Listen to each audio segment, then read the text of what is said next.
When shall we three meet again? In thunder, lightning, or in rain? When the hurly-burly's done, when the battle's lost and won. That will be ere the set aside For the place? Upon the heath, there to meet with Macbeth. I come, Grey Mountain. panic calls, And on, fair is foul and foul is fair, hover through the fog and filthy air.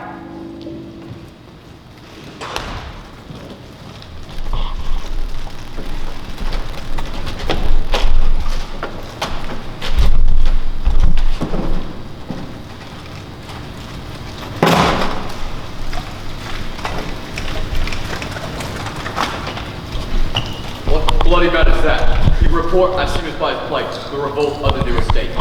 This is a sergeant, who like a good and hardy soldier fought against my captivity. Hail, brave friend, say to the king the knowledge of the broil as thou didst leave it. Doubtful it stood, as two spent swimmers that do cling together and choke their art. The merciful MacDonald walled of the western isles of curds and galley glasses he supplied, but all was weak for brave Macbeth.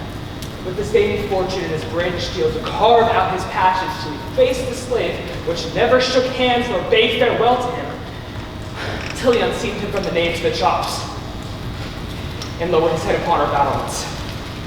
Valiant cousin, worthy gentlemen, mark, king of Scotland, mark! No sooner justice had with valiant arms to compel these skipping currents to trust their heels, but the Norwegian lords of vain vantage, with furbished arms and a new supply of men, the damage freshly sold. Dismay not as our captains, Macbeth and Banquo. Yes, as sparrows, eagles, or the hare of the lion. If I say sooth, I must report, they are as cannons overcharged with double cracks. So they redoubled strokes upon the foe. But unfeigned, my dashes cry for help. So, while thy words become as thy wounds, they stack upon him. Go, get him surgeon. Come see him. The worthy Thane of Ross. What haste looks through his eyes that seems to speak things so strange. God save the king. Whence camest thou, worthy thing? From Fife-grade king within away in Venice flout the sky and fan our people cold. Norway himself with terrible numbers, assisted by that most disloyal traitor, Thane of Cawdor, began a dismal conflict. Till that Bellona's bridegroom lapped in proof, confronted him with self-comparisons, point against point, rebellious arm against arm, curbing his lavish spirits. To conclude, the victory fell on us. Great happiness! No more than the Thane of Cawdor shall deceive our bosom injures. Go, pronounce his present death, and with his former title, read Macbeth. I'll see it done. What he hath lost, no will Macbeth have won.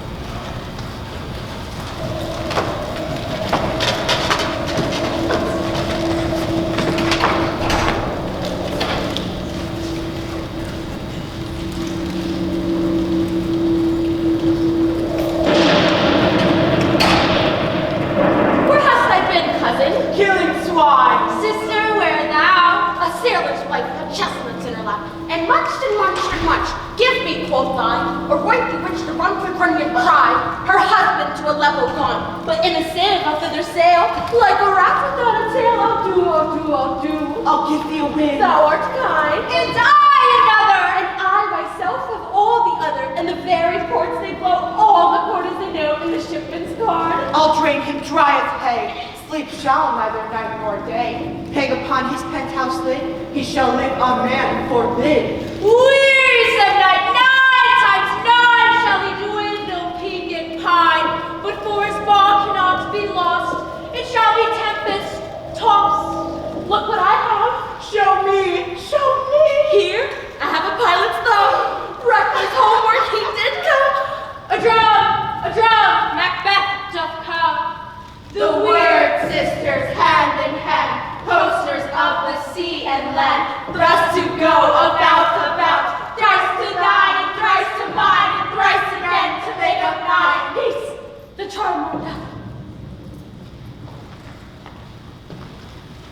So foul and fair a day I have not seen.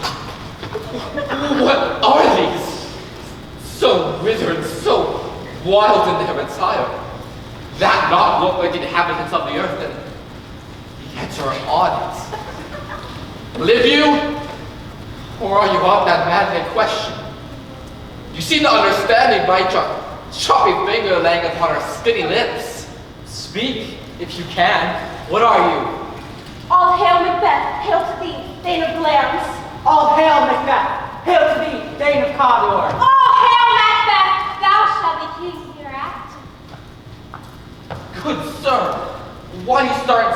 things that do sound so fair. In the name of truth, are you fantastical? Or that indeed what chatterly you show? My noble partner, you agree with present grace and great prediction. To me you speak not. If you can look into the seeds of time and see which grain will grow and which will not, speak then to me, who neither beg your fears, your favors, nor your hates. Hail! Hail! Hail! Lesser than Macbeth and greater. Not so happy, yet much happier. Thou shalt get nuts, thou shalt get king, so all hail Macbeth and Banquo. Banquo Macbeth, all hail. Stay, you imperfect speakers. Tell me more. By Simon's death, I know I am Thane of Glamis would howl with Cawdor. The Thane of Cawdor lives, a prosperous gentleman, and to be king stands not through the prospect of belief, no more than to be Cawdor. Say from whence you owe this strange intelligence, or why upon this blasted heath you stop our way with such prophetic reading. Speak, I charge you. The earth hath apples in the water has it. These are of them. Whither are they vanished? Into the air, and what hath incorporeal melted his breath into the wind? Would they had stayed? Will such things here as we do speak about, or have we eaten on the insane root that takes the reason prisoner? Your children shall be kings, You shall be king. and Thane of Cawdor too. When did not so? The self-same hidden words. Who's here? The king hath happily received, Macbeth, the news of thy success, and when he reads thy personal venture in the rebels' fight, his wonders and his praises do contend what should be thine or his. His thickest tale came post with post, and everyone did bear thy praise in his kingdom's great defense, and poured them down before him. We are sent to give thee from our royal master thanks, only to herald thee into the Senate, not pay thee. In further earnest and greater honor, he bade me from him call thee Thane of Cawdor, in which edition hail, most worthy Thane, for it is thine. What? Can the devil speak true? The Thane of Cawdor lives. Why do you dress me in borrowed robes? Who was the Thane of Zay, but under heavy judgment bears our life which he deserves to lose. Whether he was combined with those of Norway, or did line the rebel with hidden help and advantage, or that with both he made his country's wrath, I know not. But treason's capital, confess and proof have overthrown me. Glamis and Thane of Cawdor, the greatest is behind. I thank you, gentlemen. Do you not wish that your children shall be kings when those that gave Cawdor to me promised no less to them? That trusted hope might yet continue into the crack. Besides, the Thane of Cawdor? But it's strange. And oftentimes, to win us to our harm, the insurance of darkness to those truths, will win us with honest trifles, betrays the deepest consequence. Cousins, a word I pray you. Two truths are told as happy prologues to the swelling act of the imperial theme. I thank you, gentlemen. This supernatural soliciting cannot be ill, cannot be good. If ill, why hath it given me earnest of success? I am Thane of Cawdor. If good, why do I yield to that suggestion whose horrid image doth unfix my hair and make my seated heart knock at my ribs against the use of nature? Present fears are less than horrible imaginings. My thought, whose murder is yet but fantastical, shakes so that my single state of man, that function is smothered in surmise and nothing is but what is not. Look how our partners racked. If chance may have me king, then chance may crown me without my stir. Look how our partners racked. Like our strange darkness, feared not to the mobile in the aid of use.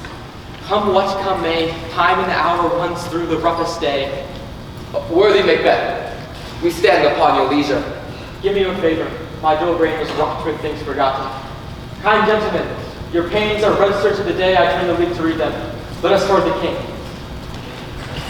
Think upon what had chanced, and upon more time the interim having waited, let us speak our free hearts each to other. Till then, enough. Come, friends.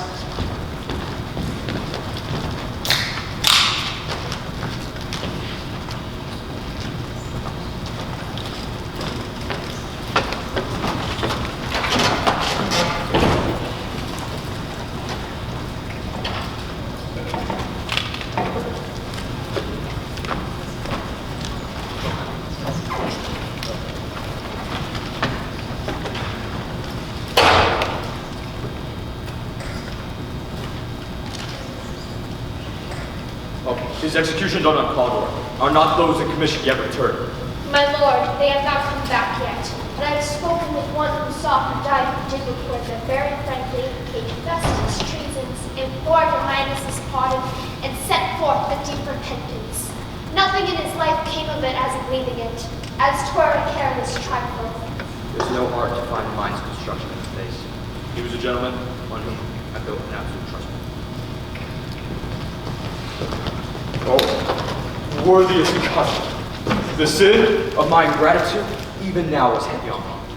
Thou art so full that the swiftest wing of recompense is slow to overtake thee, though less deserved than the proportions both of thanks and payment have been mine. All I can say is more is thy due than all thine. The service and the loyalty I owe in doing it pays itself. Your Highness's part is to receive our duties, and our duties are to your throne and state children and servants which do but what they should by doing everything safe for your love and honor. Oh, welcome hither. I've begun planting and will labor to make thee full of gold. Noble Banquo, that is less no deserved, nor must be known no less to have done so. Let me fold thee and fold thee to my heart. Verify for the harvest is your own. My cleansest choice, one fullness seek to hide themselves in trouble and sorrow. Sons, kinsmen, and thanes, and all whose places are nearest.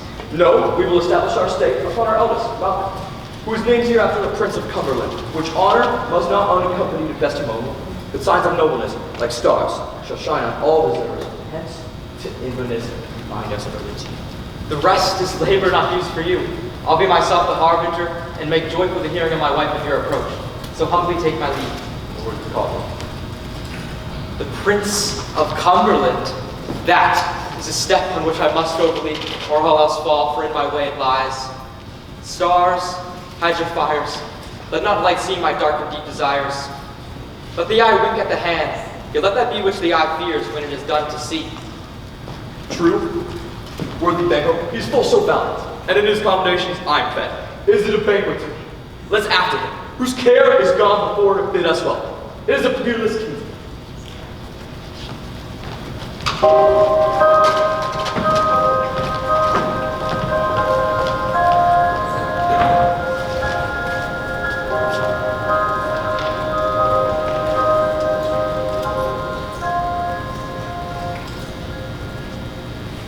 They met me in the day of success. I have learned by perfectest report they have more in them than mortal knowledge. When I burned in desire to question them further, they made themselves into air, into which they vanished. Whilst I stood wrapped in the wonder that came along missives from the king, who all hailed me, Thane of Cawdor, by which title before these weird sisters had saluted me, and referred me with the coming songs of time with Hail King, and shalt be.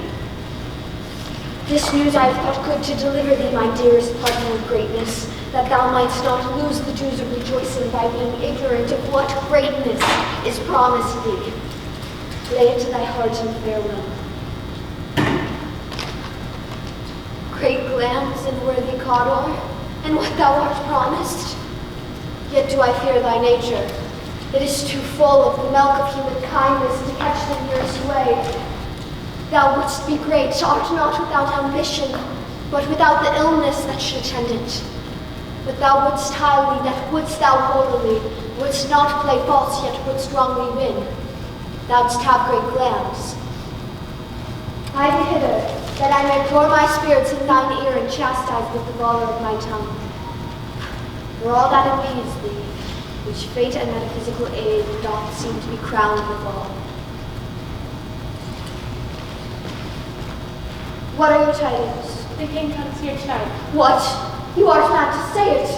Is thine master not with him, who wert so would have informed me for preparation? So please you, it is true. Our thane is coming. One of my fellows had to speak with him, almost after breath, scarcely more than with his message. Give him tending. He brings great news. The raven himself is hoarse. That croaks fatal entrance of Duncan under my battlements. Come, you spirits who tend on mortal thoughts. Unsex me here. Fill me from the crown to the toe top full of direst cruelty. Make thick my blood. Stop block up the access and passage to remorse, shake my fell purpose. Come to my woman's breasts and take my milk for gall, you murdering ministers. Whenever in your sightless substances you wait on nature's mischief, come thick night and pall thee in the dunnest smoke of hell, that see keen my knife not the wound it makes, nor heaven peep through the curtain to cry, hold, hold! Great clouds, worthy Cawdor, greater than both by all here hereafter. My dearest love, Duncan comes here tonight. And one goes hence. Tomorrow has he purposes. I never should have sung that martyr see. Your face, my thing, is as a book where men read strange matters. To beguile the time, look like the time. Your welcome in your hand, your tongue, your eye. Look like the innocent flower with the serpent under it. He who is coming must be provided for, and you shall put this night's great business to my dispatch, which shall through all our nights and days come give soul and sovereign sway and masterdom. We'll speak further. Only look up clear, hold your favor ever is to fear. Leave all the rest to me.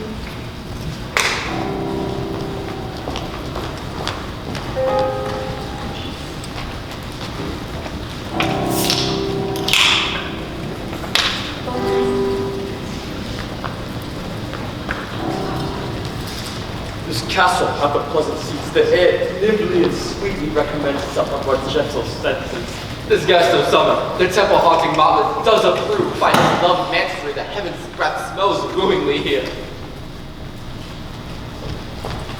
See our presence. The love that follows us sometimes is our trouble, which we still think is love.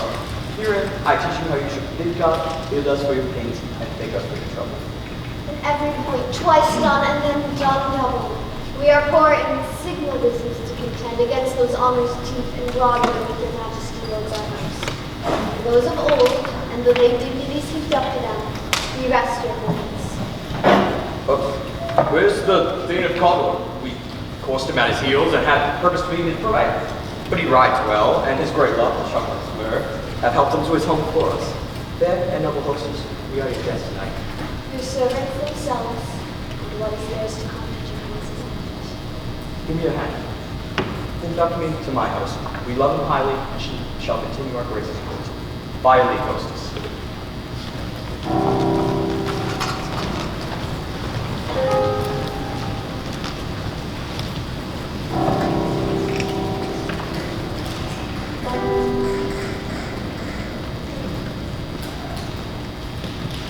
If it were done, when 'tis done, then 'twere well, if it were done quickly. If the assassination could trammel up the consequence and catch with his Circe's success that, but this blow might be the be-all and the end-all here. For here, upon this banking shoal of time, we jump the life to come. But in some cases, we still have judgment here. That, we but teach bloody instructions, which being taught returns to plague the inventor. This even-handed justice commends the ingredients of the poisoned chalice to our own lips. He's here in double trust. First, as I am his kinsman and his subject, strong both against the deed. Then, as his host who should against his murderer shut the door, not prepare the knife myself. I have no spur to prick the sides of my intent, only vaulting ambition which overleaps itself and falls on the other. Hannah, what news? He is almost supped. Why have you left the chamber? Hath he asked for me? No, you not, he has. We will proceed no further in this business. He hath honored me of late, and I bought golden opinions from all sorts of people, which would be best worn now in their newest gloss, not cast aside so soon. Was the hope drunk, wherein you dressed yourself? Hath slept ever since, and wakes it now so green and pale and twisted so freely? From this time, such I account thy love. Art thou afeard to do the same in thine own act of valor, as thou art in desire? Prithee, peace. I dare do all that may become a man who dares his What words in the beast was it then that made you break this enterprise to me? When you durst do it, then you were a man.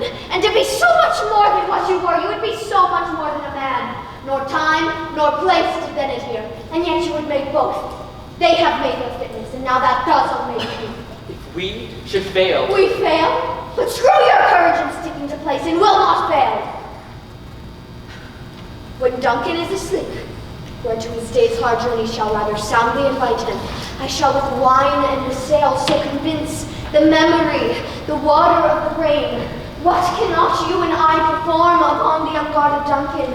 What not put upon his spongy officers, who shall bear the guilt of our great quell? Bring forth men, children only, for thy undaunted metal should compose nothing but males. Will it not be received, we have marked with blood those sleepy two of their chamber, and used their very death that they had done it? Who dares receive another? For we shall make our grief and clamor roar upon his death. Away, and mock the time of fairest show. False face must hide what the false heart doth know.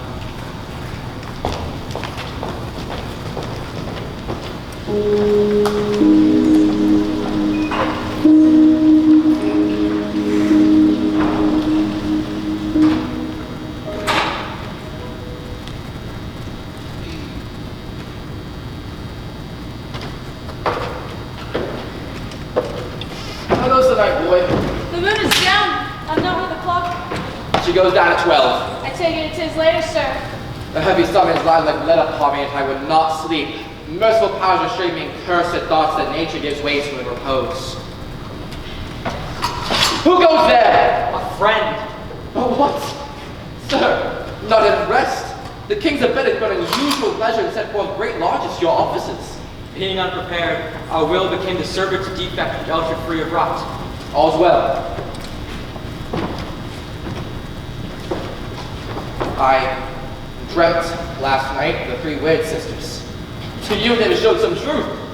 I think not of them. Yet, when we can entreat an hour to serve, we would spend it in some words upon that business if you grant the time. At your kindness leisure. You shall plead to my consent and shall make great honor for you. So I lose none in seeking to augment it, but keep my bosom franchise and my allegiance clear. I shall be counseled. Good. Repose the while. The likes to you. Go. Bid thy mistress, when my drink is ready, she strike upon the bell. Take thee to bed.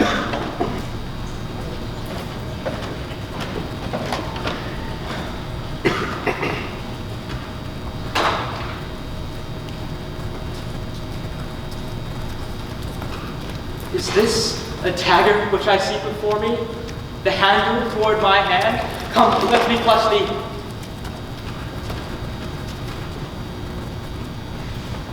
I have thee not, and yet I see thee still. Art thou not fatal vision, sensible to feeling as to sight? Or art thou a dagger of the mind, a false creation, preceded by the heat-suppressed brain? I see thee yet, in form as palpable as this which now I draw. Thou marshalst me the way that I was going, and such an instrument I was to use. Mine eyes are made the fools of the other senses, or else worth all the rest. And on thy blade in dudgeon, counts of blood which was not so before. There's no such thing. It is the bloody business which informed me to thus. Thou sure and firm set earth, hear not my step for which they walk, for fear. Thy very stones pray to my whereabouts, and take the present horrors from the time which now suits with it. While I threat, he lives. Words to the heat of deeds too cold breath gives. I go, and it is done. The bell invites me. Hear it not, Duncan, for it is a knell that summons thee to heaven or to hell.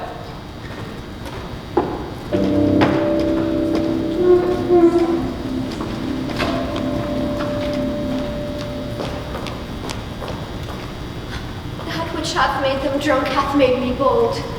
That which hath quenched them hath given me fire. Hark! Haste! It is the owl that shrieked. Fatal bellman that gives the sternest good night. He is a bad one. The grooms do mock their charges with snores. What? Who's there? What? Alack! I'm afraid it is the deed and not the act that confounds us. I have laid the daggers ready for him. He could not have missed them.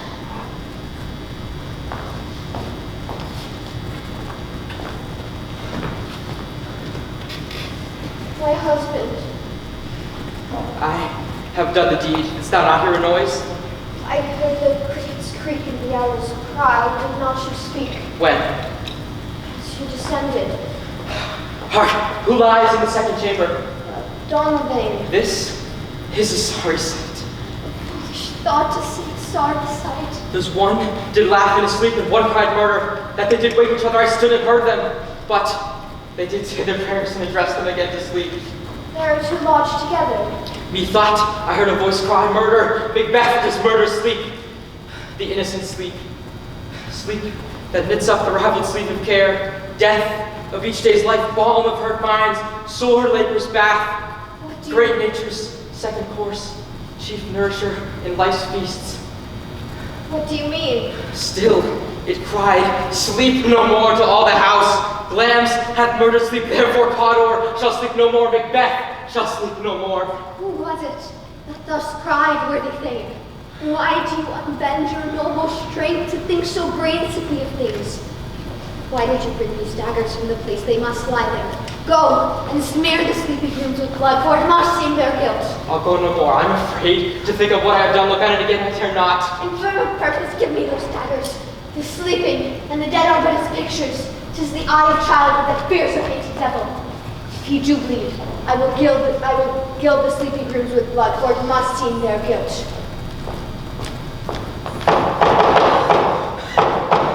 Whence is that knocking?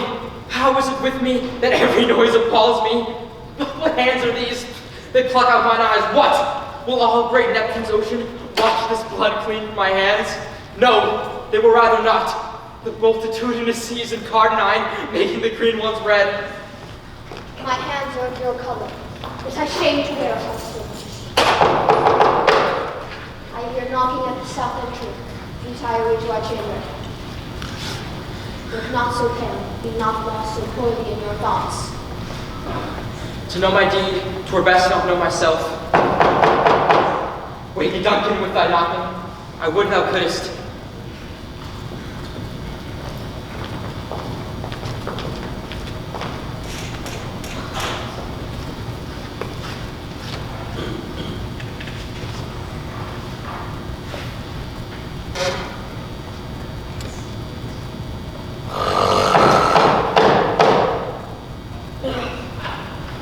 There's a knocking indeed.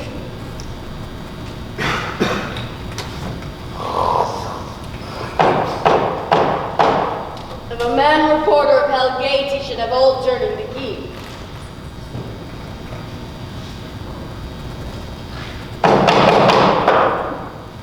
Knock, knock, who's there in the name of Beelzebub? Faith, there's a farmer who hanged himself on the expectation of plenty. Come in time, have napkins enough about you. Here you'll sweat for it. Knock, knock, knock, who's there in the other devil's name? Faith, here's an equivocator who could swear in either scale of both the scales, who committed treason enough for God's sake, yet could not equivocate into heaven. Oh, come in, equivocator! Knock, knock, who's there? Faith, here's an English tailor, come hither for selling out a French goose. Here you may roast your goose. Knock, knock, never quiet, what are you? But this place is too cold for hell, I'll double quarter and no further. I've ought to have let in one of every profession that go the primrose way of the everlasting bonfire. And on and on!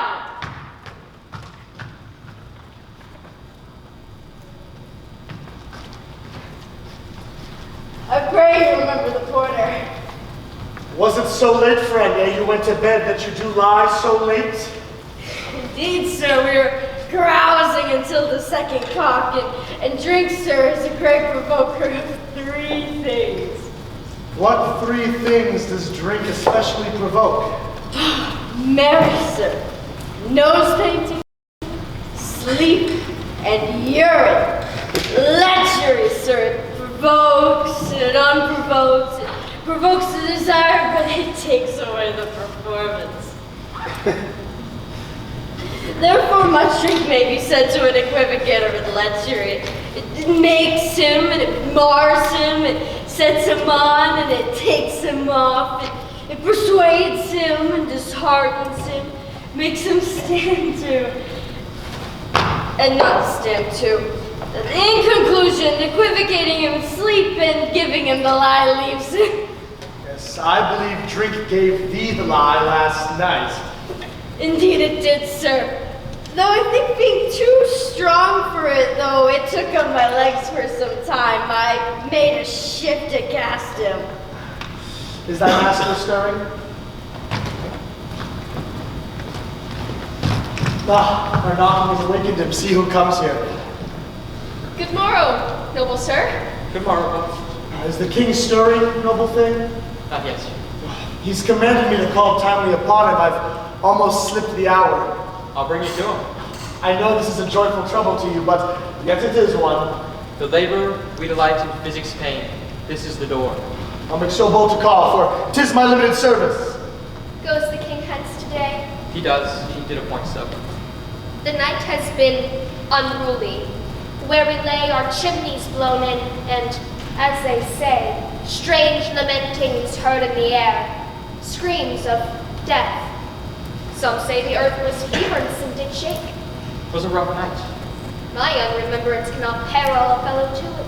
Oh, horror, horror! Tongue nor heart cannot conceive nor name thee. What is it? What's the matter? Confusion now hath made his masterpiece. Most sacrilegious murder hath broke ope the Lord's anointed temple and stolen hence the life or the building.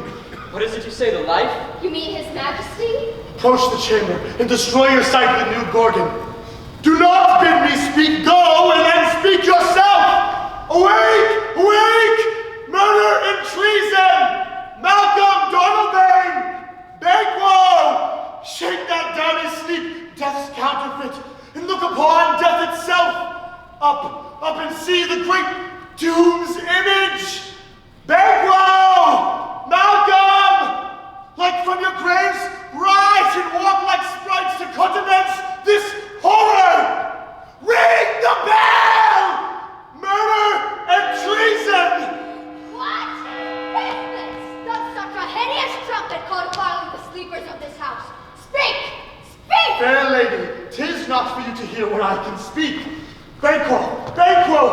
Our royal master's murdered. Whoa! Alas, what in our house? Too cruel anywhere. Dear doth my priest, contradict thyself and say it not so. Had I died but an hour from this chance, I'd live a blessed time. For from this instant, there's nothing serious in mortality. All is but toys, renowned grace is dead. What is amiss? You are, and do not know it. The spring, the head, the fountain of your blood is stopped. The very source of it is stopped. Your royal father is murdered. By whom? Those of this chamber, it seems, had done it. Their faces badgered in blood and daggers left unwiped upon their pillars. No man's life should have been trusted with them. Oh, yet I do repent me in my fury that I did kill them. Wherefore did you so? Who can be wise, amazed, tempered and furious, loyal and neutral in a moment? No man. The violent expedition of my love outrun the pause of reason. Here lie Duncan, his silver skin laced with his golden blood, and his gashed stabs look like a breach for ruin's wasteful entrance. There, the murderers lie, stooped in the colors of their trade, their daggers unmannerly breached with gore. Who could refrain that in a heart's love, and in that heart, courage to make its love known? Help me. And so, Why do we hold our tongues when most may claim this argument for hours? What should be spoken here, and our fate hidden in our hole, mere hush shouldn't seize us? Let's away. Our tears not yet brewed, nor the strong sorrow set upon the foot of motion. Look to the lady.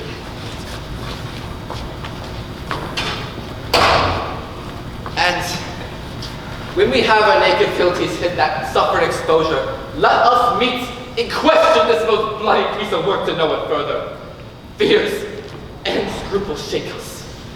In the great hand of God, I stand against the undivulged pretense I fight of treasonous malice. As do I. So, let's briefly put on manly readiness and meet in the hall together. Well contented. What shall we do?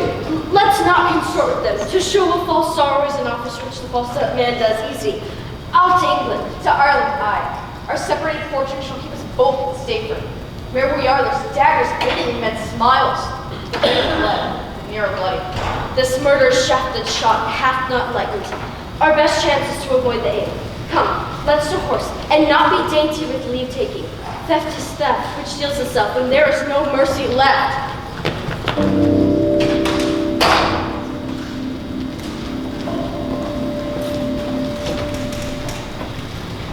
How goes the world, sir, now?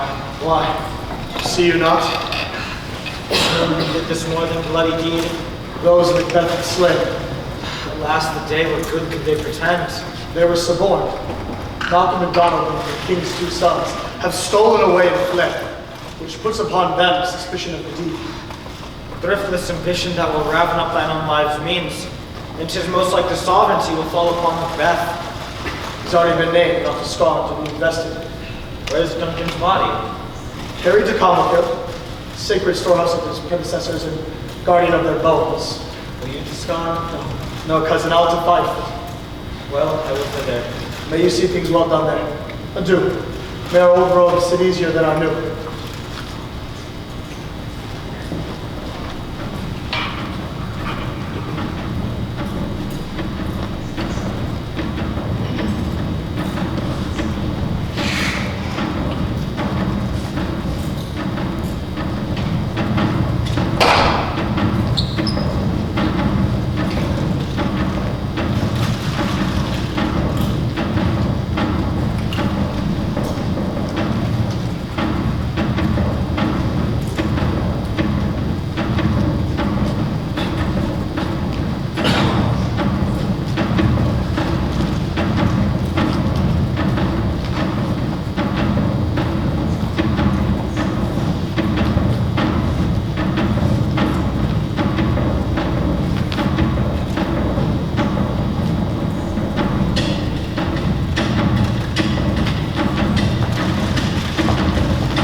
King, Cawdor Glamis, all's free will when they're promised, and I fear thou hast faced most valley for it. Yet it was said it should not set on thy posterity, but that myself should be the root and father of many kings. If there come truth from them, as upon me Macbeth as features shine, why by the marriage to be made good, may there not be the oracles as well, and set me up in it. But hush, no more. Here's our chief guest. If he had been forgotten, it had been as a gathering of a great feast. Tonight I'll hold a solemn supper, sir, and I'll request your presence. Let your highness come upon me, which my duties owe those indisputable tide, forever knit. Ride you this afternoon? Aye, my good lord. We should have else desired your good advice, for it hath been both brave and prosperous in this day's council, but we'll take tomorrow. Is it far your ride? As far as lord is, we'll flip the time. Twixt this and supper, go down my horse the better. I must become a bar the night for a dark hour or twain. Fail not our feast. My lord, I will not. We hear our bloody cousins are bestowed in England and in Ireland, not confessing their cruel parricide, filling their ears with strange invention, but of that tomorrow, and therewithal we shall have cause of state greatly jointly. I eat a horse, adieu to return at night. Those flayons with you. Aye, my good lord. Our time does call upon us. I wish your horses swift and sure of foot, and so I do commend you to their backs. Farewell. Let every man be master of his time till 7 at night to make society a sweeter welcome. We'll keep ourselves till supper time alone. Till then, God be with you.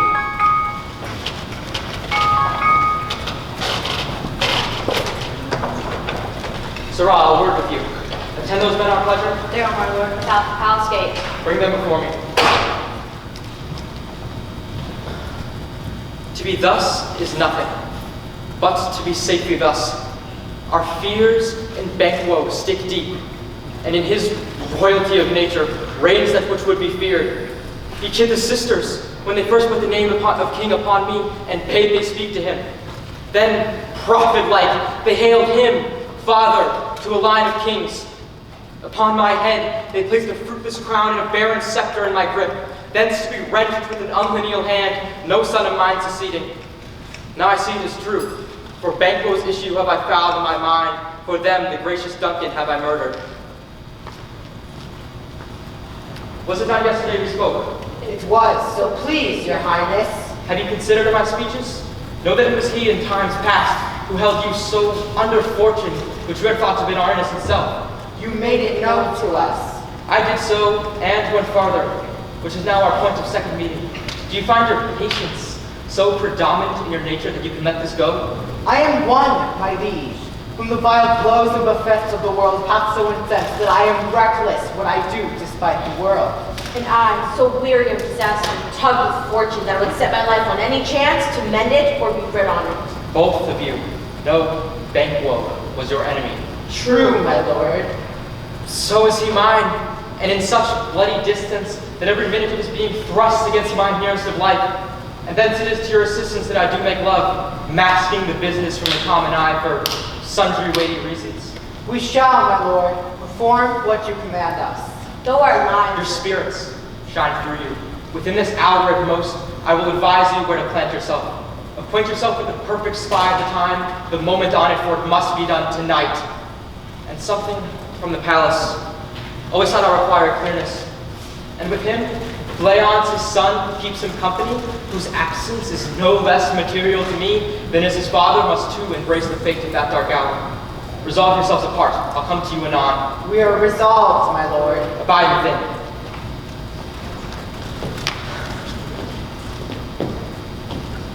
Thy soul's flight, Banquo, if it find heaven, must find it out tonight.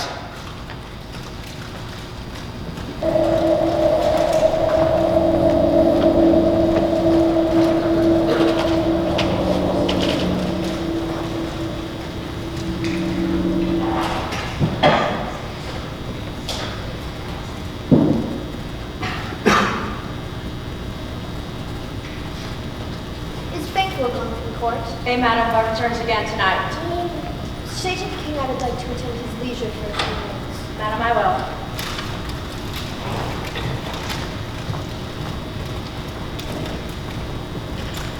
Not had all spent. 'Tis safer to be that which we destroy than by destruction dwell in doubtful joy. My husband, why do you keep alone of sorrow's faces? What's done is done. We have scorched the stake, not killed it. Duncan is in his grave. After life's fitful fever, he sleeps well. Treason has done his worst. I am bored. Seek over your brother cooks and be bright and jovial amongst your guests tonight. So shall I love, and so I pray be you. Let your remembrance apply to Banquo, present them eminence both with eye and tongue, and make our faces visards to the hearts, disguising what they are. I must believe this. Oh, full of scorpions is my mind, dear wife. Thou knowest that Banquo in his Fleance lives. But in him nature's copy is eternal. There's comfort yet. They are assailable that thou be Joseph. Ere the bat hath flown his cloistered flight, and there on a deed of dreadful note. What's to be done? Be innocent of the knowledge yours chalk to thou plot the deed. Thou marvelst at my words, but hold thee still. Things bad begun make strong themselves by ill, so prithee, go with me.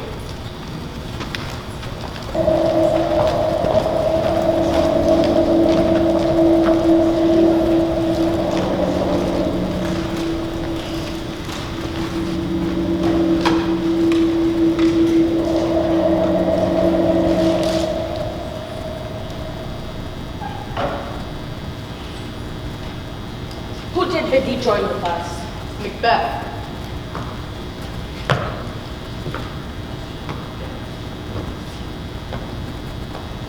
He meets not our mistrust, for he delivers our offices and what we have to do to the direction just. Then stand with us. The west yet glimmers with some streaks a day, now spurs the latest traveler apace to gain the timely end the near approaches the subject of our watch. Hark! I hear horses. Give us a light there. Ho! Then 'tis he, for the others were in a note of expectation already in the court. His horses go about? Almost a mile, but he does usually. So all men do. From hence to the palace gate, make their walk. A light! A light! 'Tis he. Stand to it. It will be rain tonight. Let it come down. Oh, treachery! Fly, good flint! Fly! Fly! Fly! Who did strike up the light? Was it not the way? There's but one down. The sun's split. We have lost this half of our affair. Well, let's away and say how much is done.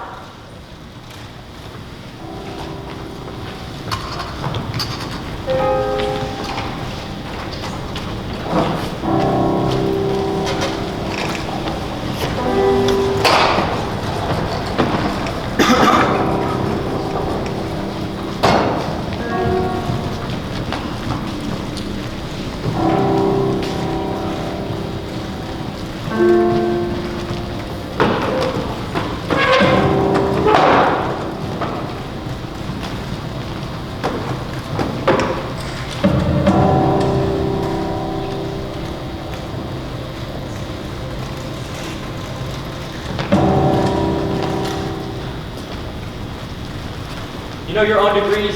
Sit down. At first and last, a hearty welcome. Thanks to His Majesty. Ourselves will mingle with society and play the humble host. Our hostess keeps her state, but in best time we will acquire her welcome. Pronounce it for me, sir, for my heart speaks. To all our fellows, they are welcome. See, they encounter thee with their heart's thanks. Both sides are even. Here I'll sit in the midst, be large and mirth. Anon I'll drink and measure the table round. There's blood upon thy face. 'Tis Banquo's then. 'Tis better without him to attend. Is he dispatched? His throat is cut, that I did for him. Thou art the best of cutthroats. Yet he's good that did the like for flayons. If thou didst it, thou art the non-parallel. Most royal sir, fleance escape. Then comes my fit again. Idaho's been perfect. Whole as the marble, founded as the rock, as proud and general as the casing air. But now, I'm cabined, cribbed, confined into saucy doubts and fears. With Banquo's sake, Banquo was safe in a dish, with 10 drenched gashes on his head that I did for him. thanks for that. The worm that's blood hath nature and time, venom will breathe no chief for the present. Get thee gone, come to you tomorrow. My royal lord, you do not give the cheer. Sweet remembrance, sir. Now, good digestion waits on appetite and health on both. May it please your highness, sit. Here had we now the honor of our country root, were our graced person Banquo present, who I may rather challenge for unkindness than pity for mischance. His absence, sir, lays blame upon his promise. Please it your highness to grace us with your royal company. The table's full. Here is a place reserved, sir. There. Dear my good lord, what moves his highness? Which of you have done this? What, my good lord? Thou canst not say I did it. Never shake like Goldilocks in me. Gentlemen, rise. His highness is not well. Sit, worthy friends, my lord is often thus, and hath been since youth. Pray you, keep seat, the fit is momentary. Upon thought he will again be well. Are you a man? Aye, and a bold one that dare look on that which might have called the devil. Oh, proper stuff. This is the very painting of your fear. This is the air-drawn dagger which you said led you to Duncan. Oh, this laws and starts would well become a woman's story at a winter's fire. When all is done, look on the stone. Prithee, see and behold, look! Lo, how say you? Why, the care I found did not speak to. If charnel houses and our graves send those that we bear back, our monuments shall be the maws of kites.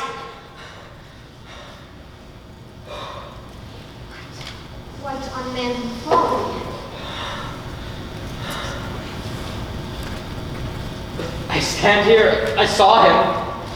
Ay, for shame. Blood hath been shed here now in the olden time. Ere humane statute purged a dental wheel. Aye, and since 2 murders have been performed too terrible for the ear, there was a time when the brains were out, the man would die, and there were an end. But now they rise with 20 mortal murders on their crowns and push us from our stools. This is more strange than such a murder is. My royal lord, your noble friends do lack you. I do forget. Not mused me, my most worthy friends, for I bear a strange infirmity which is nothing to those that know me. Come, love and health to all, then I'll sit down. Give me some wine, fill full.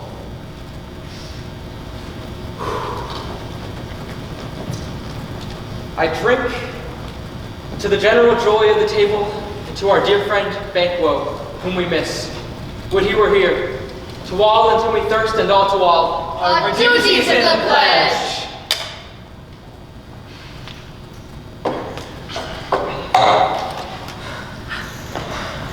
Avaunt, quit my sight! Let the earth hide thee! Thy bones are marrowless, thy blood is cold. Thou hast no speculation in those eyes which thou dost glare with. Think of this, good peers, but as a thing of custom. 'Tis no other, only it spoils the pleasure of time. What man dare I approach now, like the rugged Russian bear, or the armed rhinoceros, or the hairy tiger? Take any shape with that, and my firm nerves shall never tremble. Or dare me to the desert with thy sword, if trembling I have it then, protest me the baby of a girl. Under a shadow, horrible mockery, heads, heads!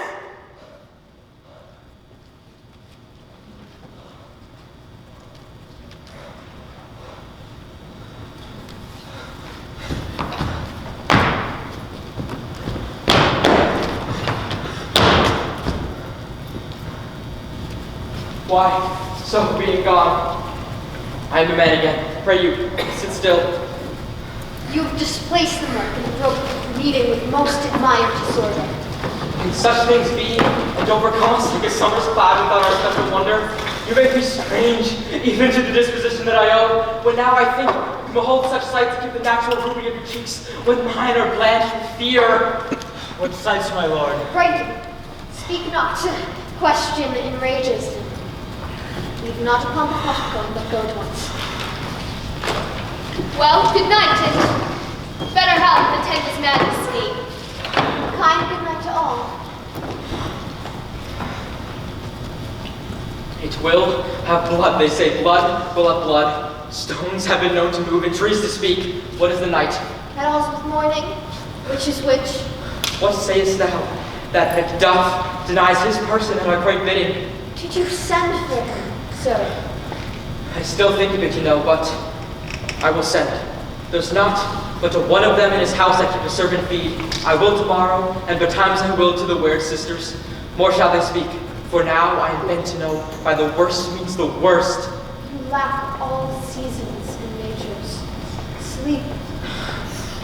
Come, we'll just sleep. My strange and self-abuse is the initiate fear which requires hard use. We are yet but young indeed.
Damn didst not grieve Macbeth, who flew into a pious rage against the frails of sleep and slaves of drink.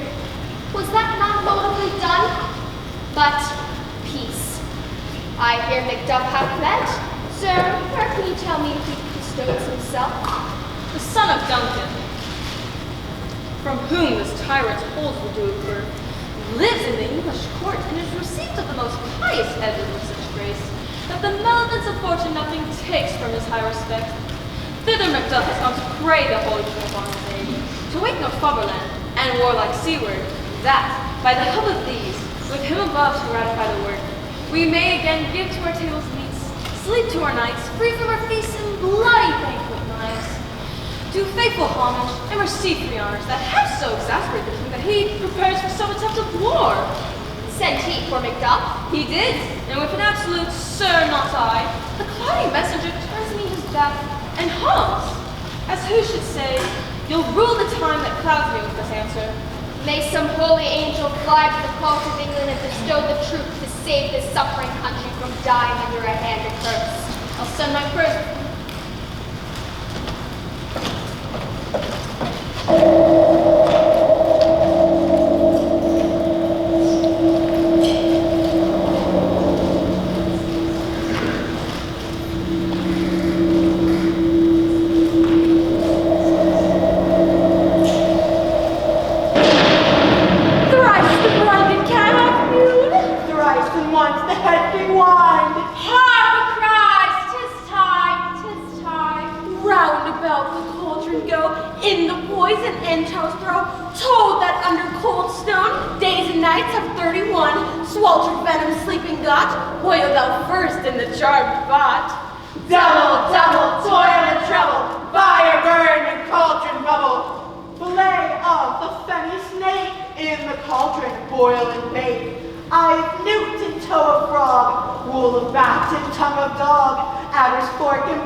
How now, you secret black and midnight hags, what is it you do? A deed without a name. I conjure you by that which you profess, however you come to know it. Though you untide the winds and make them beat against the churches, though the yeasty waves confound and swallow navigation up, even till destruction sicken, answer me to what I ask you. Speak. Demand. We'll answer. Say if the rest hear from our mouths or from our masters. Call them, let me see them. Corin sorrow's blood hath he, and her 9 pharaoh priests that sweat for the murderer's bibit throw into the flame. Come high or low, thyself in office deathly show. Thou art no power. He hears thy thought, hear his speech, and say thou not. Macbeth! Macbeth! Beware of Macduff! Beware of the lane of fight! Release! Enough! Whatever thou art, I give caution thanks, but thou art my fear right, but one word He more. would not be commanded. Here's another one more potent than the first.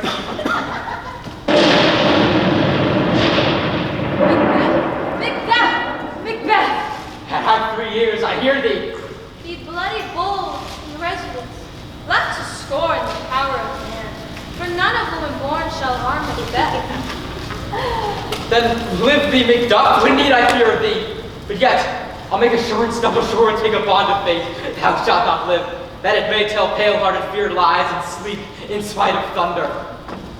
What is this that rises like the issue of a king and upon his baby brow, the round and top of sovereignty? Listen, but speak not to it.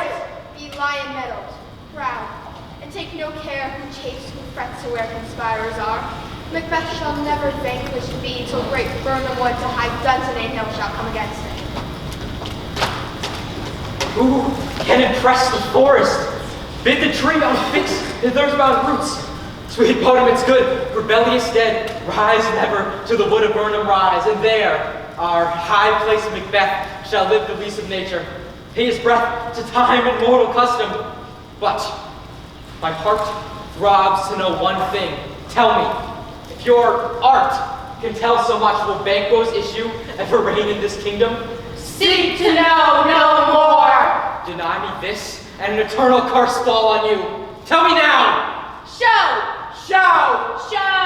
Show his eyes and grieve his heart. Come like shadows, so depart. Thou art too like the spirit of Banquo down.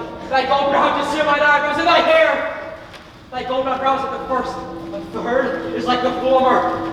Filthy hags, why do you show me this? A fourth, star eyes what? With a line stretched to the crack of doom, another yet, a seventh. I'll see no more. Yet, an eighth appears, who bears a glass which shows me many more, that twofold balls that troubled scepters may carry. Horrible sight! Now I see it is true, for the blood-bolstered Banquo smiles at me and points at them for his. What? Is this so? All of this is so. Why stand Macbeth thus amazingly? Come, sisters, cheer me up with sprites and show the best of our delight. I'll charm the air with the sound while you perform your antic round. That this great king may kindly say our duties did his welcome pay.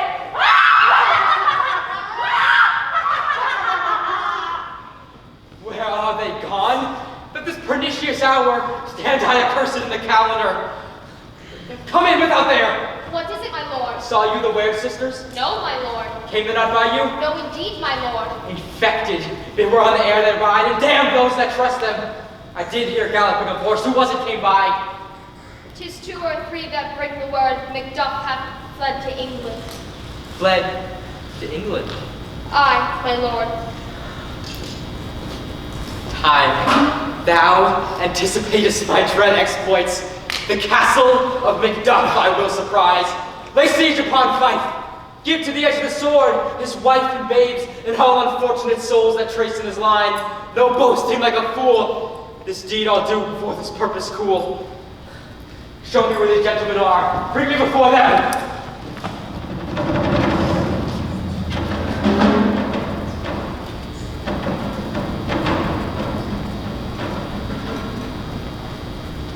Let us seek out some desolate shade, and there weep our sad bosoms empty. Let us rather hold fast the mortal sword, and, like good men, bestride our downfall and birthright. What you have said may be so. Perchance this tyrant, whose sole name blisters our tongues, was once thought honest. You have loved him well. He hath not touched you yet. I am young, but something. You may deserve of him through me, a poor, weak, innocent lamb to appease an angry god. I'm not treacherous. But Macbeth is. I've lost my hope. Perchance even there where I did find my doubts, why in that rawness leave you wife and child, those precious motives, those strong knots of love without leave-taking? Bleed, poor country. Fare thee well, Lord, for I wouldn't be the villain thou thinkest for the whole space in the tyrant's grasp, and the rich east to boot. Be not offended, I speak not in absolute fear of you. I think our country sinks beneath the yoke, it weeps, it bleeds, and each day a new gash is added to her wounds. Scotland. Macduff, child of integrity, have wiped the black scruples and reconciled thy good truth and honor. Good Seward and 10,000 warlike men are already at a point. Come, let's together, and be like our horns of pearl. Why are you silent? Such welcome and unwelcome things at once, 'tis hard to reconcile. See who comes here. My countryman, yet I know him not. My ever gentle cousin, welcome hither. Good God, betimes remove the means that made us strangers. Sir, amen. Stand strong and wherever it did.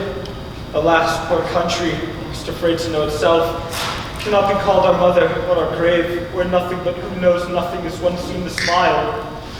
Relation too nice and yet too true. What's the newest grief? When I came hither to transport the tidings, which I have heavily borne, the rare rumor of many worthy fellows that were out, which was to my belief witnessed the rather, for that I saw the time's power afoot. Now is the time for help. Here I in Scotland would create soldiers, make them fight off their dire distresses.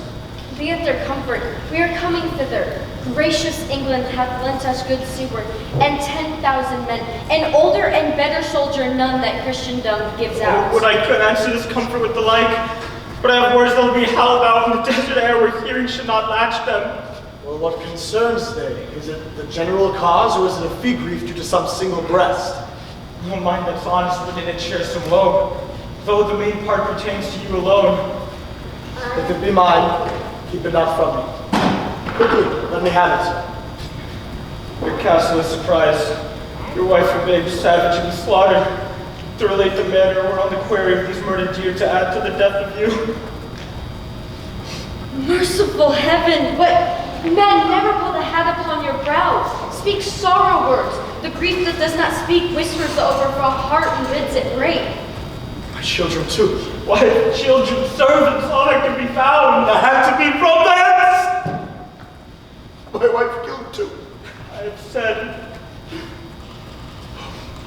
He has no children. All my pretty ones. Did you say all? Oh, how can all? All my pretty chickens in that dam in one fell swoop. Dispute it like a man. I shall do so. But I must also feel it as a man. I cannot but remember such things that were most precious to me. Did the heavens look on and would not take their part, sinful Macduff? They were all slain for the... Not that I am, not for their own demerits, but for mine. They'll slaughter on their souls. Heaven rest them now. Be this the whetstone of your sword. Let grief convert to anger. Blunt not the heart, enrage it. Oh, I could play the women with thine eyes and braggart with my tongue, but gentle heavens, cut short all intermissions. From front to front bring thou this fiend of Scotland and myself. Within my sword's length set him. If he escape heaven, forgive him too. This tune goes manly. Come, we go to the king. Our power is ready. Macbeth is ripe for shaking, and the powers above put on their instruments. Receive what cheer you may. The night is long which never finds the day.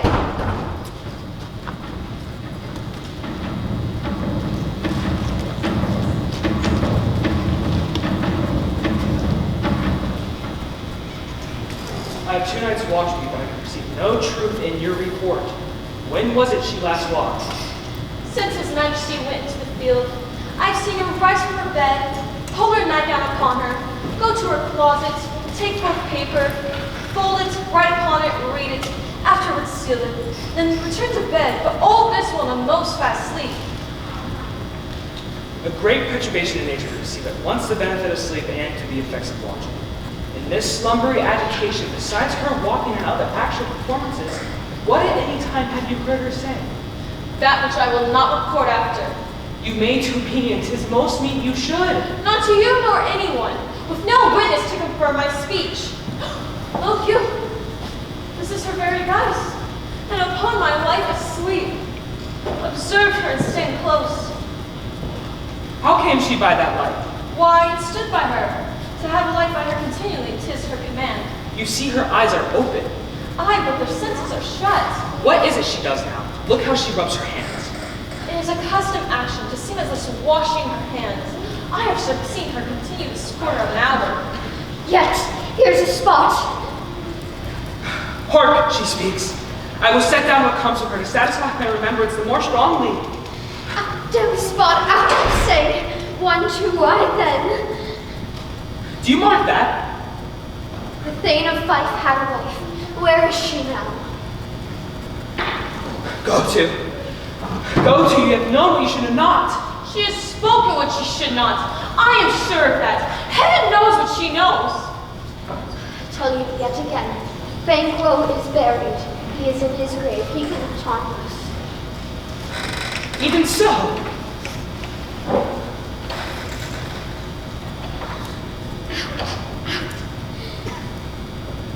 Well. Pray God, peace, sir. This disease is beyond my practice, yet I have known those which have walked in their beds, walked in their sleep, and have died wholly in their beds. I hear knocking at the south entry. To bed. To bed, to bed. Will she go to bed now? Directly. Foul whisperings are abroad. Unnatural deeds do breed unnatural troubles. Deaf minds through their deaf pillows will discharge their secrets. More needs she the divine than the physician. God forgive us all. Look after her. Remove from her the means of all annoyance and still keep eyes upon her. So good night. My mind she has made in her maze of my sight. Good night, good doctor.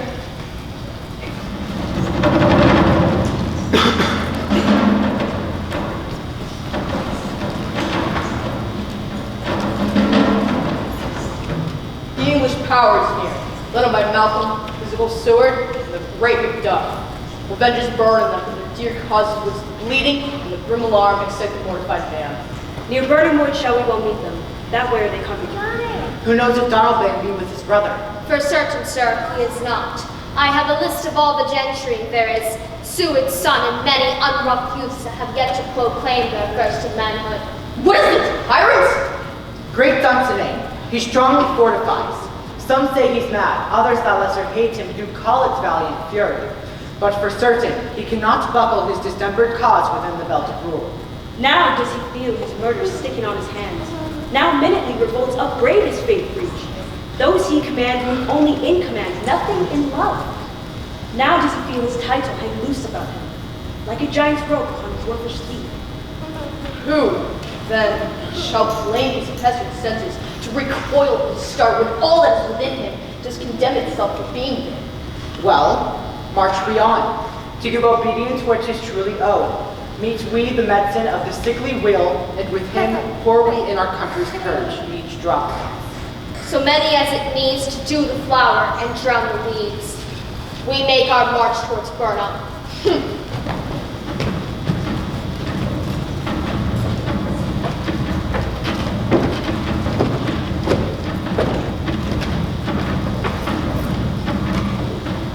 Bring me no more reports. Let them fly all. Till Burnham Wood remove to Dunsinane, I cannot take with fear. What's the boy? Malcolm? Was he not born of woman?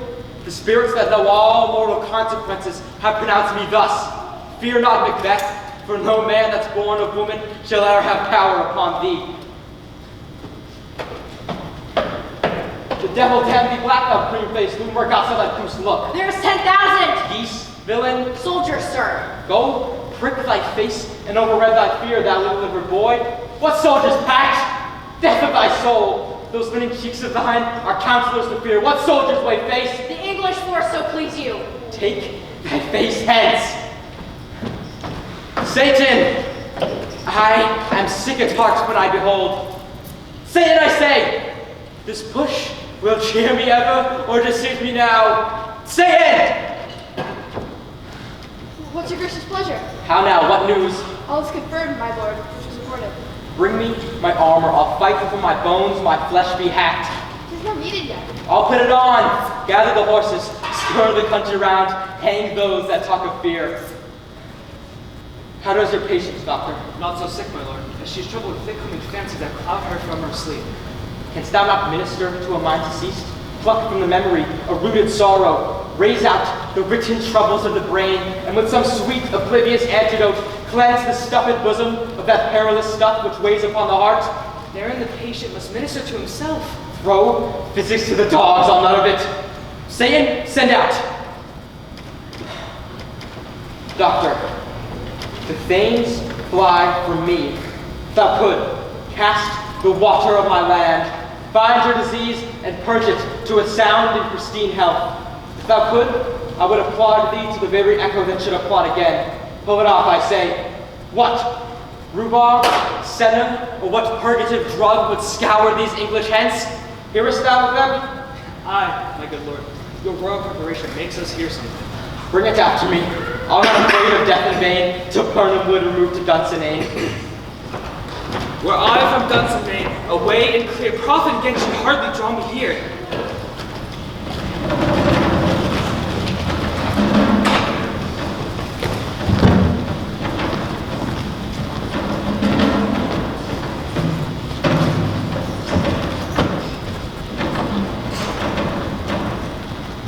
Cousins, the days are near at hand where chambers will be safe.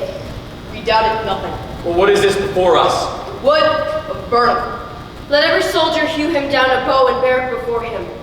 Thereby we shadow our host and make discovery ere in report of us. It shall be done. We learn no other but the confident tyrant keeps still in Dunsinane and will endure our setting down before it. 'Tis his main hope, for it is to his advantage. Both more and less have given him the revolt, and those who serve with him are nothing but constrained things, whose hearts are absent too. Let our just censors attend the true event, as we put on industrious soldiership. The time approaches that with will due decision make us know what we shall say we have and what we owe. Thoughts speculative, unsure hope relates, but certain issue strokes must arch obey. With which, advance the war!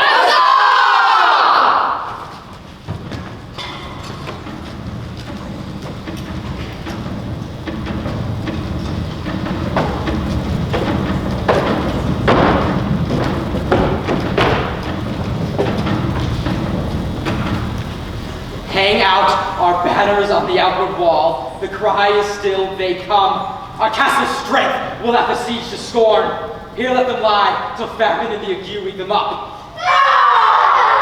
Where was that cry? It is the cry of women, my good lord. I have almost forgotten the taste of fears. There was a time my senses would have cooled to hear a night shriek, and my fell of hair would at a dismal treatise rouse and stir as if life were in it.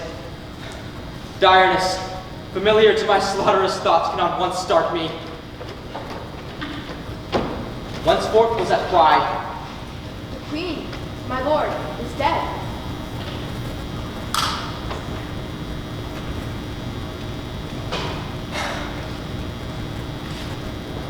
She should have died hereafter. There would have been time for such a word. Tomorrow and tomorrow and tomorrow creeps in this petty pace from day to day, and to our last syllable of reported time, and all our yesterdays have lighted fools the way to dusty death. Out, out, brief candle, life is a walking shadow, a poor player who struts and frets on a stage and is heard no more. It is a tale told by an idiot, full of sound and fury, signifying nothing. If I comest to use thy tongue, thy story quickly. Gracious my lord, I should report which I say I saw, but not know how to do it. Well, say, sir. As I stood my watch upon Burnham, and on methought, the wood began to move. Liar and slave. Let me endure your wrath, but it does not be so. Within this 3 mile may you see it coming. I say a moving grove. If thy speech be false, upon the next tree shalt thou hang alive till famine cling thee. If thy speech be sooth, I care not that thou dost for me as much. Arm, arm, and out! Fear not to burn a wood root to Dunsinane, and how a wood does come to Dunsinane. If this which he avouches does appear, there will be no flying hence or tarrying here.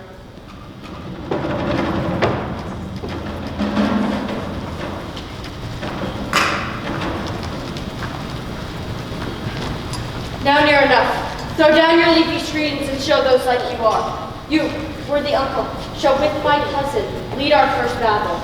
Worthy Macbeth, and we shall take upon us what else remains to do, according to our order. Make all our trumpets speak. Give them all breath. Those clamoring harbingers of blood and death. This way, my lord. The castle's gently rendered. The tyrant's people on both sides do fight.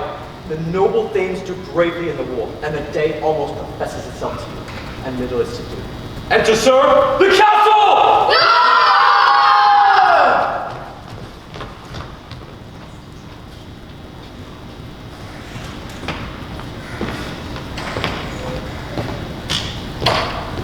Why should I play the Roman fool and die on mine own sword, whilst I see lives, the gashes do better upon them? Turn, hellhound, turn! Upon mine house I have avoided thee, but get me back! My soul is too much charged with blood of thine already. I have no words. My voice is in my sword. Thou bloodier villain, in terms of give thee out. Now whose is labor? As easy mayest thee in trenchant air, thy keen blade and presses make me bleed. Let fall thy sword, unburnable crest, for I bear a charmed life, which must not yield to one of woman born. Ah! Despair thy charm! Let the angel that thou still serve tell thee Macduff was from his mother's womb untimely ripped. Accursed be that tongue that tells me so, for it hath cowed my better part of man. Let be these juggling fiends no more believed, that palter with us in a double sense, and make a word of promise to our ear, and break it to our hope. I'll not fight with thee. Then yield thee, coward, and live to be the show, the gaze all the time. We'll have thee, as our rarer monsters are, painted upon a pole, and under it, here may you see the tyrant. I will not yield and kiss the ground before young Malcolm's feet, and to be baited by the rabble's curse. Though Barnum would remove to Dunsinane and thou oppose it, being of no woman born, yet I will try my last. Before my body, I throw my warlike shield. Lay on, Macduff, and damn be him that first cries, hold, enough!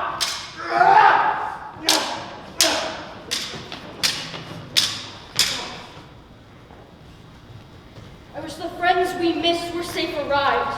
Some must go off yet. By these I see a thing. This is chiefly false.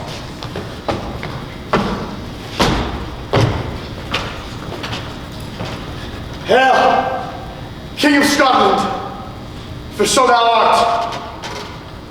Behold, where stands the usurper's cursed head. The time is free. I see thy compass with thy kingdom's pearls, whose voices I desire aloud with mine. Hail, King of Scotland! Hail, King of Scotland!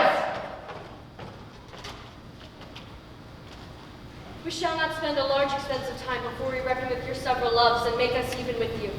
My thanes and kinsmen, henceforth be earls, the first in Scotland ever named.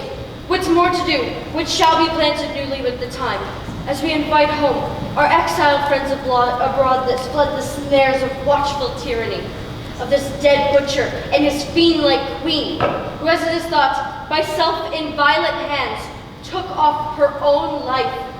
This and what needful else we will perform by the graves of grace. We will perform in measured time and place. So thanks to all and to each one, whom we invite to see us crowned at Scone.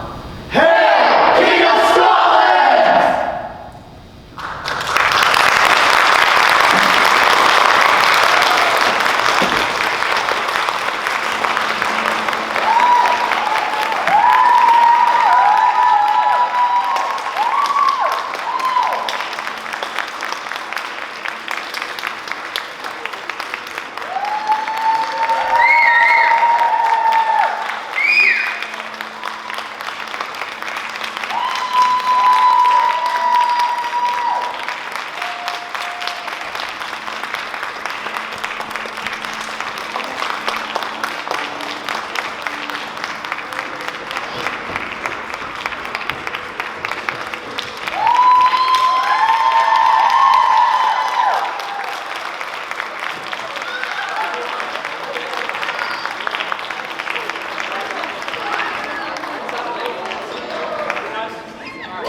See it.